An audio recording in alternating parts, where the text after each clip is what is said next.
La mission conjointe d'apaisement de la diaspora africaine en Europe et de la société civile africaine appelle les Ivoiriens au calme et à la retenue.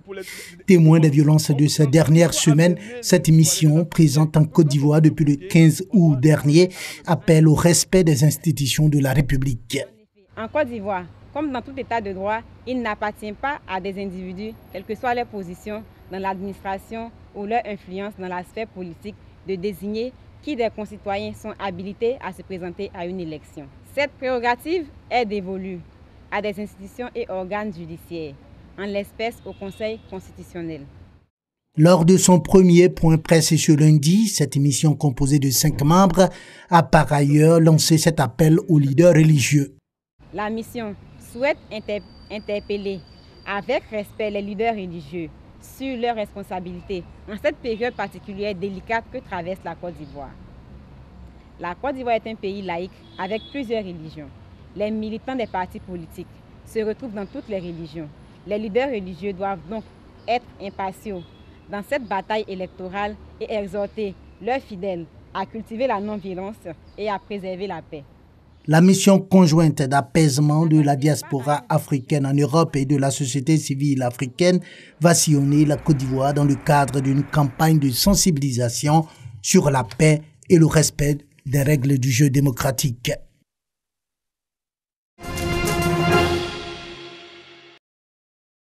Toutes les conditions réunies, Bemazo, dans la région du Ouorodougou, peut désormais fonctionner comme une petite ville. Les cadres de ce village œuvrent donc pour permettre aux femmes rurales et aux jeunes de la localité, puis à ceux des villages satellites, Kondogo et Karaba, de profiter des potentialités que possèdent leurs localités respectives dans les domaines de l'agriculture et du commerce.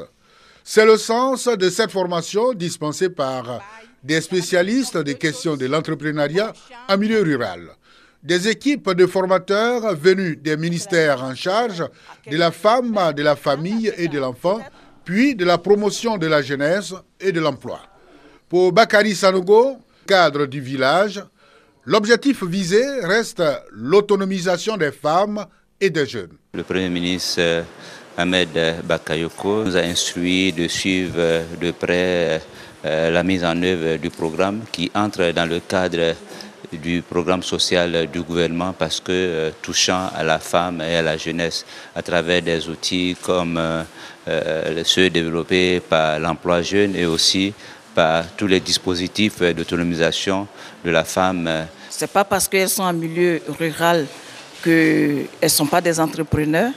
Leur faire savoir qu'elles peuvent gagner gros à partir de ce qu'elles font. Mais tout ça doit être fait dans une bonne structuration.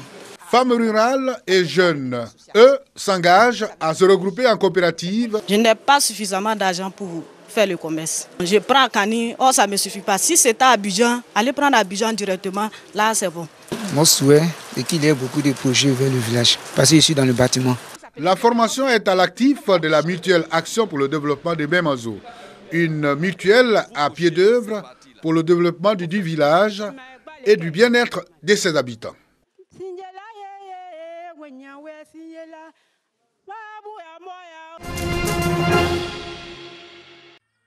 École primaire publique, municipalité. Premier jour de la rentrée scolaire 2020-2021. Pas de début effectif des cours. L'heure est encore aux inscriptions aux cours préparatoires première année CP1 et aux informations. Depuis le 31 août 2020 jusqu'à aujourd'hui, j'ai eu 4 inscrits au CP1. Selon les parents, quand on connaît les parents, ils attendent un peu. Bon, il y a la situation politique du pays. Pour eux, on ne sait pas ce qui va arriver demain, donc pour eux, ils attendent d'abord un peu. Et s'il n'y a rien, ils vont inscrire les enfants. Mon fils a eu le CEP, donc comme je ne maîtrise pas, je suis venu me renseigner auprès des instituteurs pour qu'ils m'orientent un peu sur l'orientation de l'enfant afin qu'il puisse faire son inscription. Non loin de là, à l'école primaire Biomi 1, les apprenants sont présents. Amani Bérénice, écolier en classe de CM2, entretient ses camarades en attendant l'arrivée de leur enseignant les jours à venir. Le maître n'est pas là. On est venu parce qu'on dit on va rentrer le 14. Ils sont en train de faire des exercices. au tableau. Au lycée moderne de Béoumi, le constat est différent. Ce sont les enseignants qui attendent les élèves. Nous sommes à l'heure depuis 7 heures, mais malheureusement les élèves ne sont pas là. Bon, nous ne savons pas trop pourquoi. C'est pour l'heure et nous sommes en train de prendre l'emploi du temps. À Béoumi, élèves et parents d'élèves traînent encore les pas, d'où cet appel. Et si les enfants ne viennent pas, ça peut prendre le temps sur les programmes. Donc, il faut que les enfants viennent pour qu'on puisse amorcer le travail au niveau de l'environnement et qu'au plus tard, cette semaine soit considérée comme la semaine 0 et que la semaine prochaine, on puisse véritablement commencer. Nous demandons aux parents de remplir les formalités d'inscription en ligne pour que les enfants puissent effectivement être au cours. Les habitudes ayant la peau dure en Côte d'Ivoire, le ministère de l'Éducation nationale compte prendre toutes les dispositions pour un début effectif des cours. Toutes choses pour permettre aux enseignants d'achever le quantum horaire pour des meilleurs résultats.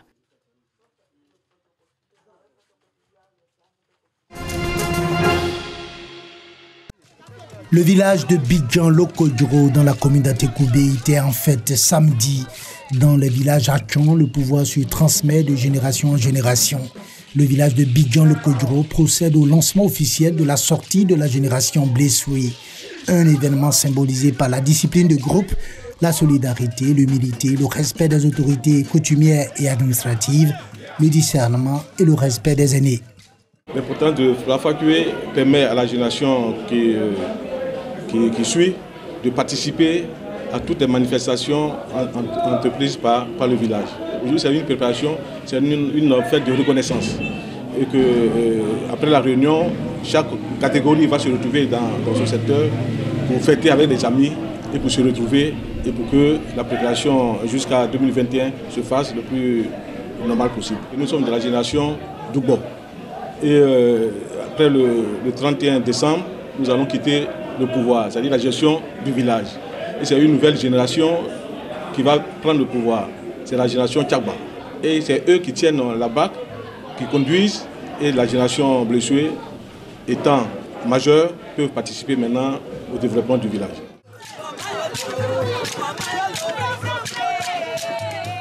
La fête de génération en pays Atchon marque le passage de l'adolescence à l'âge adulte, démontrant la maturité des membres au plan moral, organisationnel, physique, économique et spirituel. Les Blessoués sont répartis en 4 catégories ou classes d'âge. Les aînés Djéou viennent ensuite les Dongba, les Agban et les Assekrou. Cette organisation vise à structurer moralement, économiquement, spirituellement le village afin d'assurer sa défense et celle de ses alliés en cas de conflit. Les ébriers se caractérisent par 4 aspects, le nom du village, le nom de la génération, le nom de famille et la confession religieuse. Le pouvoir en pays Atchon a une durée de 15 ans non renouvelable.